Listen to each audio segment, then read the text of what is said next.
오늘 말씀은 물두멍에 관한 설명입니다. 물두멍은 녹골로 만든 일종의 커다란 세수대야로서 번제단 앞 성소 입구에 위치했다고 합니다. 그 용도는 제사장들이 성소에 들어가기 전 혹은 제사를 드리기 전 먼저 손발을 씻기 위한 것이었습니다. 그러나 그 자세한 모양이나 크기, 제조 방법 등은 언급되지 않고 있습니다. 제사장들이 이 물두멍에서 손발을 씻는 행위가 의미하는 바는 물론 1차적으로는 하나님께 나아가거나 제사 의식을 집진하기 전 더럽혀진 손과 발을 깨끗이 씻는다는 정결 의식이었습니다. 그러나 보다 깊은 상징적 의미는 하나님의 일을 하기 위해서는 먼저 그 심령이 물과 성령으로 깨끗이 씻음받고 거듭나야 한다는 사실을 보여주는 것입니다. 이런 의미에서 물두멍에 담긴 물은 인간의 몸과 더러움을 깨끗이 씻어주기 위해서 십자가 위에서 쏟아 흘리신 예수님의 물과 피를 연상케 합니다. 30장 18절입니다. 물두멍을 노스로 만들고 그 받침도 노스로 만들어 씻게 하되 그것을 해막과 제단 사이에 두고 그 속에 물을 담아라. 모양이나 제조 방법 등에 대해서는 언급이 없었으나 원어의 뜻으로 판단하면 둥글게 생긴 큰 대야나 욕조 형태였을 것으로 추정된다고 합니다. 그리고 38장 8절에 의하면 이것은 해막문 앞에서 수종드는 여인들의 녹거울로 만들었음을 알 수 있습니다. 한편 이러한 물두멍은 본래 하나였으나 훗날 솔로몬 당시에는 성전의 규모에 비례하여 10개로 늘어났다고 합니다. 30장 19에서 20절입니다.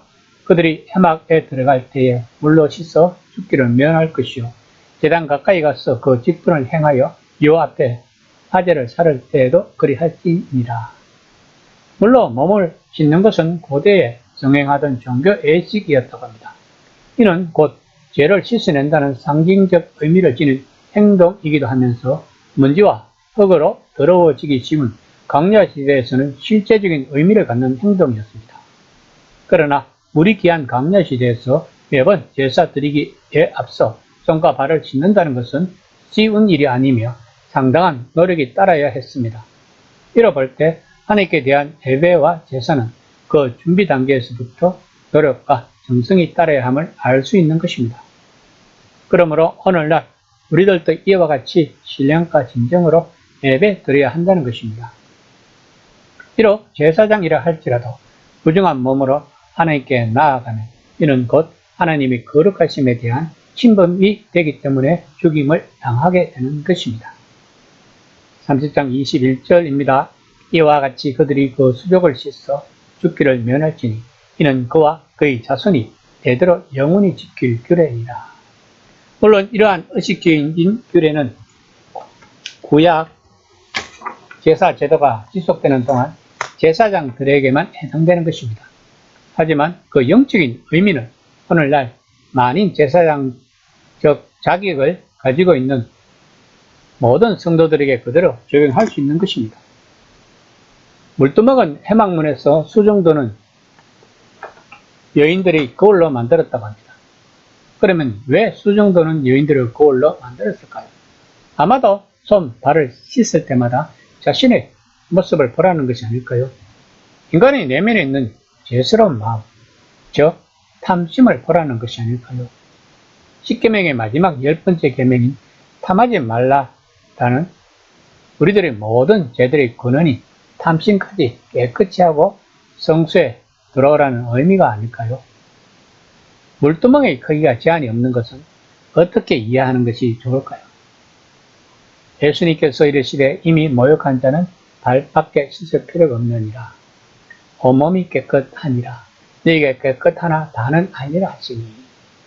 요한복음 13장 17 말씀입니다. 예수님이 베드로의 발을 씻겨주시며 하신 말씀입니다. 이 말씀은 하나님이 우리의 회개하는 마음을 다 소용하신다는 뜻으로 해석할 수 있는 것입니다. 우리는 구원을 받았지만 우리의 죄된 몸은 가지고 있습니다. 다시 말하면 우리는 죄를 짓지 않을 수가 없다는 것입니다. 그러므로 우리가 죄를 지으면 낙심하지 말고 다시 일어나 우리가 지은 자범죄를 회개하라는 말씀입니다. 오늘날 우리들은 자기들의 물두멍을 자기 가슴 속에 하나씩 가지고 있어야 하겠습니다. 그리고 그 물두멍을 통해 우리 자신 내면에 있는 탐심이라는 것을 꺼내보고 그 탐심과 우리 죄된 마음을 성령의 물로 씻음을 받아야 할 것입니다. 예수님이 오신 것은 바로 우리의 죄된 마음을 어루만져 주셔서 하나님 앞에서 거룩하고 의미 없게 하시려고 오신 것입니다. 여기서 중요한 것은 거룩한 행위가 아니라 거룩한 마음이라는 것입니다.